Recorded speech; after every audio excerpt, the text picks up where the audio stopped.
खींच तिलिस्मिया care centre गुज़िश्ता 5 सालों से तिलिस्मिया के हवाले से काम कर रहा है। हमारे यहाँ अब तक 400 से ज़्यादा तिलिस्मिया के मरीज़ बच्चे रजिस्टर्ड हैं, जिनको हर 15-20 दिन बाद खून लगता है।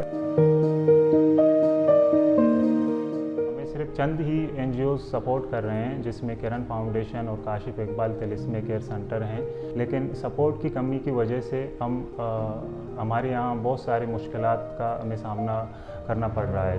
हम बाकी दीगर NGOs जो पाकिस्तान के मुख्तलिफ़ इलाक़ों से ताल्लुक़ रखने वाले लोगों से हम ये अपील करते हैं कि तिलिस्मिया के मर्ज़ में मुब्तला यहाँ सपोर्ट की ज़रूरत है। खींच तिलिस्मिया केयर सेंटर से पहले यहाँ कोई ऐसा अदारा था ही नहीं जो तिलिस्मिया के बच्चों को खून के साथ साथ दवाइयाँ दे पाएँ, तो इसलिए अभी हम काम कर रहे हैं। तिलिस्मिया का वाहिद इलाज परहेज़ है।